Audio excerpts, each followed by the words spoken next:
मुश्तबा खुमैनी जो हैं, उनके बेटे हैं खमेनी के, उनकी प्रॉपर्टीज हैं सर कतर में। हमास का ऑफिस है कतर में सर। मुश्तबा खमेनी की प्रॉपर्टीज हैं, अरबों डॉलर का मालिक है। मैं आपसे सिर्फ ये रिक्वेस्ट करूंगा सर, ये इतना ब्लैक एंड व्हाइट वाला मामला नहीं है कि एक अच्छा है दूसरा बुरा है। इसमें पूरा मामला ग्रे का है, हमें ये बात समझनी पड़ेगी। और दूसरी चीज, कतर जो करे, कतर ने क्या हमला करा ईरान के ऊपर? नहीं किया। वो समर्थन करे, किसी का भी समर्थन करे, कतर की मर्जी है। कतर एक खुद मुख्तार मुल्क है, ठीक है। सऊदी अरब ने अटैक करा, नहीं किया। जॉर्डन ने अटैक करा, नहीं किया। अटैक किसने करा? अमेरिका ने। अटैक किसने करा? इजराइल ने। तो उनको मारो ना यार, उनको मारो, ठोको, तेल अवीव पे मारो मिसाइल, एयरक्राफ्ट भेजो। वो नहीं करना। एक काम करते हैं कि कुछ ना 15-20 टूरिस्ट आ रखे हैं, एक होटल में रह रहे हैं 15, चलो टूरिस्ट को मारते हैं, बड़ा मजा आएगा। नहीं देखिए, ये क्या लॉजिक है सर? उन्होंने पिछली बार भी, पिछले इंटरैक्शन में भी उन्होंने इजराइल के ऊपर हमला किया था, आयरन डोम को तोड़ा था, कॉम्प्रोमाइज किया था। दुनिया में इसका, आपने भी इस पे कमेंट्स किए थे, आपने भी इसका एनालिसिस किया था, मैंने सुना था सारा। तो ये कहना कि साहब ईरान नहीं करेगा या नहीं कर रहा है, बात ये नहीं है। बात ये है कि मेरे मुल्क में, मैं किसी भी मुल्क का हूं, आप कौन होते हैं? अच्छा, ये बड़ा अपडेट है। यूएई में जो ईरान ने हमले करे हैं उसमें 58 से 60 लोग घायल हो गए हैं। कई विदेशी, ईरानी हमलों में कई विदेशी नागरिक भी घायल हुए हैं। ये एक बड़ा अपडेट मैं बता रहा हूं। इजराइल के फॉर्मर प्राइम मिनिस्टर निफ्ताली बेनेट का बड़ा बयान है, जब तक बदला नहीं लेंगे चैन से नहीं बैठेंगे। बेनेट ने कहा है कि हम बेत शमेश में मिसाइल हमले में 10 लोगों की मौत हुई है, हम बदला लेकर रहेंगे। यानी इजराइल भी आज रात बदला लेगा, ईरान भी अपना काउंटर अटैक करेगा या फिर पहले अटैक करेगा। तो निश्चित तौर पर क्या ऐसी परिस्थिति डेवलप हो रही है खास तौर पर मिडिल ईस्ट के कंट्रीज के अंदर कि अब परिस्थितियां बेकाबू वहां से हो सकती हैं, या आपको लगता है कि आज रात के बाद इसको एक दूसरे तरीके से भी देख सकते हैं हम? और दूसरा तरीका यह है कि ईरान इसलिए ये पूरा प्रयास कर रहा है कि ये पूरा इलाका बढ़ के हमारे ऊपर हमला हो, तो जो नागरिक खमेनी के खिलाफ थे, प्रदर्शन हो रहे थे, वो देश के ऊपर हमला होते हुए उनमें नेशनलिज्म जाग जाए और फिर वो शिफ्ट हो जाए उनका पाला पूरा का पूरा। और ये भी बताता है कि इसीलिए अमेरिकन और इजरायली फोर्सेस रिस्ट्रेंट दिखा रही हैं। आपको बुरा लगेगा इस बात को सुनकर, लेकिन वो रिस्ट्रेंट दिखा रही है। क्योंकि इतनी फायर पावर होने के बावजूद उन्होंने अभी पूरी फायर पावर अनलीश नहीं करी। नहीं तो क्या जरूरत कि वो एक मिसाइल भी उड़ा सके वहां से। जी एक नजरिया, I am just giving you a perspective. Okay, that's a good perspective. Okay, major Gaurav Arya, your take on जी। एक और चीज मैं पूछना, कर्नल दानवीर सर यहाँ पे बैठे हैं, मेरे सीनियर है फौज के। सर, ये चाइना ने इतना एयर डिफेंस इक्विपमेंट सप्लाई करा था ईरान को, HQ-9 वगैरह वगैरह, पूरा मामला करा था, वो गया कहां सर? मैं ये जानना चाहता हूं। चाइना ने बहुत इक्विपमेंट दिया है इनको, ईरान को। सबसे ज्यादा भद तो चाइना की पिटी है, और चाइना के इक्विपमेंट का तो पूरा जुलूस निकल गया है, बहुत बुरा हाल हो गया है। ऑप सिंदूर से लेके और राइजिंग लायन तक चाइनीज इक्विपमेंट का बिल्कुल मार्केट खराब हो गया है। उनके स्टॉक प्राइसेस गिरेंगे और उनकी डिमांड भी काफी कम हो जाएगी, और इससे सबसे ज्यादा परेशानी पाकिस्तान को हो रही होगी। और इसमें एक और पॉइंट है, अगर ईरानियन रिजीम कमजोर होती है तो बलूचिस्तान, जो बलूच नेशनलिज्म है, उसको बहुत ज्यादा प्रोत्साहन मिलेगा। क्योंकि जितना बलूचिस्तान पाकिस्तान के पास है, उतना ही बलूचिस्तान ईरान के कब्जे में है, तो वहां भी वो आजादी की लड़ाई लड़ रहे हैं।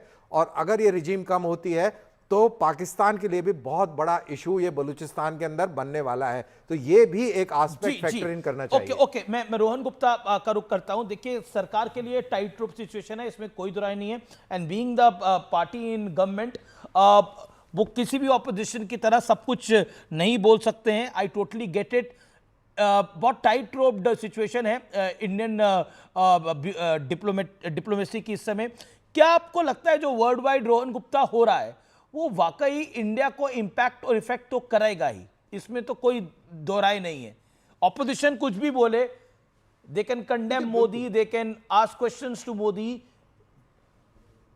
But right now we are stable with Modi. बिल्कुल अमीश भाई, आपने बिल्कुल सही कहा कि अगर कहीं पे भी विश्व में कुछ होता है तो उसका इंपैक्ट भारत पे पड़ेगा, क्योंकि भारत एक अब ऐसा कोई पावर नहीं है कि भारत को कोई इग्नोर कर पाए। पर हमको समझना पड़ेगा कि सरकार किस तरीके से सामरिक तरीके से हर मुद्दे के ऊपर चैलेंज को स्वीकार करने के लिए तैयार है। हमारे 3 बेसिक प्रिंसिपल है, एक non alignment, no compromise on terrorism and last is संप्रभुता। हम तीनों ने बात की, ईरान की जब बात हुई तब संप्रभुता की हमने बात की, हमने टेररिस्ट में नो कॉम्प्रोमाइज की भी बात की और नॉन अलाइनमेंट की बात की। क्योंकि सरकार ये तीन प्रिंसिपल पे अड़िग है, इसीलिए भारत का स्टैंड विश्व में बहुत क्लियर है, हमको कोई हिला नहीं सकता। पर उसके पहले अभी जो विवेक भाई बात कर रहे थे उसका मैं जवाब देना चाहूंगा। अमित भाई, जो पूरी परिस्थिति मिडल ईस्ट में खड़ी हुई है उसका सोर्स क्या है? जब इजराइल में हमास ने 1100 लोगों से ज्यादा की हत्या की, बर्बर हत्या की, उस हमास के पीछे कौन था? ईरान था। पूरा ओपनली सपोर्ट किया। हिजबुल्लाह हो, हमास हो या हुती हो, उसका सपोर्ट किसने किया? ईरान ने किया। आज उसके ऊपर सवाल नहीं उठाएंगे। आप बोल रहे हैं कि वो लड़ रहे हैं, लड़ क्या रहे हैं? आज उसी के आजू बाजू के अरब देशों के ऊपर अटैक करके वहां के ऊपर प्रेशर बना रहे। तो मैं देखिए, गौरव आरा जी ने बहुत सही बात करी कि this is a grey, there is nothing white and black. We cannot take stand, we have to see what is good for India. 140 crore भारतीय का क्या इंटरेस्ट है, वो देख के ये सरकार, प्रधानमंत्री जी अपना स्टैंड लेते हैं और हम उसी में सफल हैं। और इसे अच्छा, ये एक सुरक्षा का जो जिम्मा एक बार ये प्रश्न आ रहा है, एक सेकंड, रोहन गुप्ता, बार एक सोशल मीडिया पे प्रश्न है, क्या मोदी को पता था? और अभी विवेक ने भी पूछा, उस पर आप क्या कहना चाहते हैं? देखिए, बिल्कुल नहीं, कभी भी नहीं। आज देखिए, मोदी जी का कोई कार्यक्रम आजकल में नहीं बना है, ये एक शेड्यूल होता है। प्रधानमंत्री जी का एडवांस में जो भी विदेश यात्रा होती है उसका एक शेड्यूल होता है, वो इस शेड्यूल के तहत है। यही तो मैं बचकाना बात करता हूं कि आज एक देश की मुख्य विपक्ष पार्टी हर चीज के ऊपर सवाल उठाते हैं। अरे ऐसे क्यों हो गया, अरे वैसे क्यों हो गया, अरे इसने ये क्यों बोल दिया। अरे भैया, विश्व में जो चीज हो रहा है वो सारी जिम्मेदारी मोदी जी की नहीं हो सकती। हम, हमारी सरकार है, हमारे देश का इंटरेस्ट देख के हम काम करते हैं। अब इजराइल हमारा डिफेंस पार्टनर है, वो एग्रीकल्चर की बात हो, वो डिफेंस की बात हो, एंटी टेररिज्म पॉलिसी की बात हो, हम और इजराइल हमेशा साथ में काम कर रहे हैं। Okay, Nishant, let Nishant come in. Let Nishant come in. Let Nishant come in. Okay, Nishant, your comments. देखिए, जब मोदी जी इजराइल पार्लियामेंट में अभी एड्रेस कर रहे थे 3 दिन पहले, तो वहां की ऑपोजिशन ने जुडिशियल इंडिपेंडेंस के लिए उस मुद्दे पे वॉकआउट किया था।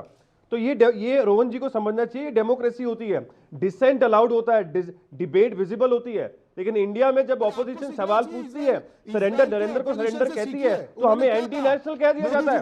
हम अब्रॉड की डेमोक्रेटिक वैल्यूज की नहीं बात कर रहे। मोदी जी डबल स्टैंडर्ड करते हैं। आप अपनी मैच्योरिटी विपक्ष को दिखानी पड़ेगी। हम बात कर रहे हैं कि जब ऑपोजिशन ने वहां से वॉकआउट किया तो उनको एंटी नेशनल नहीं कहा गया। जब आपसे ऑपोजिशन सवाल, चीन और रूस के विदेश मंत्रियों ने आपस में बात करी है एक दूसरे से। ईरान युद्ध के मामले पर चीन और रूस की इंपॉर्टेंट बातचीत हुई है। वांग यी और सरगेई लावरोव ने आपस में बात करी है। चीन और रूस के विदेश मंत्रियों ने आपस में बात करी है। Major Gaurav Arya, this is a big update, this is a big update. जी बिल्कुल, काफी बड़ा अपडेट है। आपस में बातचीत करी है, करना इन्होंने कुछ नहीं है। They can not do anything. रूस वैसे ही फंसा हुआ है यूक्रेन की लड़ाई में, पहली चीज। दूसरी चीज, चाइना का एक रिकॉर्ड है, चाइना दखल अंदाजी नहीं करता। एग्जैक्टली। चाइना डिप्लोमेटिक प्रेशर डालेगा। चाइना कभी बूट्स ऑन ग्राउंड, ये अमेरिका वाला उसका मामला नहीं है कि वहां पे फौजी भेज दी अपने, ये चाइना नहीं करता। चाइना दोनों पार्टी से बात करेगा, डिप्लोमेटिक प्रेशर डालेगा, बोलेगा शांति बहाल रखो। लेकिन अगर ईरान को ऐसा लगता है कि चाइना अपनी फौजें भेज देगा, sorry, China is not going to do, ये नहीं होने वाला। जी, इंडिया का रोल आप क्या देखते हैं इस पूरी परिस्थिति के अंदर? नहीं, इंडिया का सिर्फ ये रोल है कि क्योंकि इंडिया इंपैक्टेड पार्टी है, हम लोग इन्वॉल्व हैं इस कंफ्लिक्ट में। किस तरीके से? क्योंकि जो हमारा ऑयल है बहुत ज्यादा उस इलाके से आता है और भारत की एनर्जी एफिशिएंसी को ये इंपैक्ट करता है।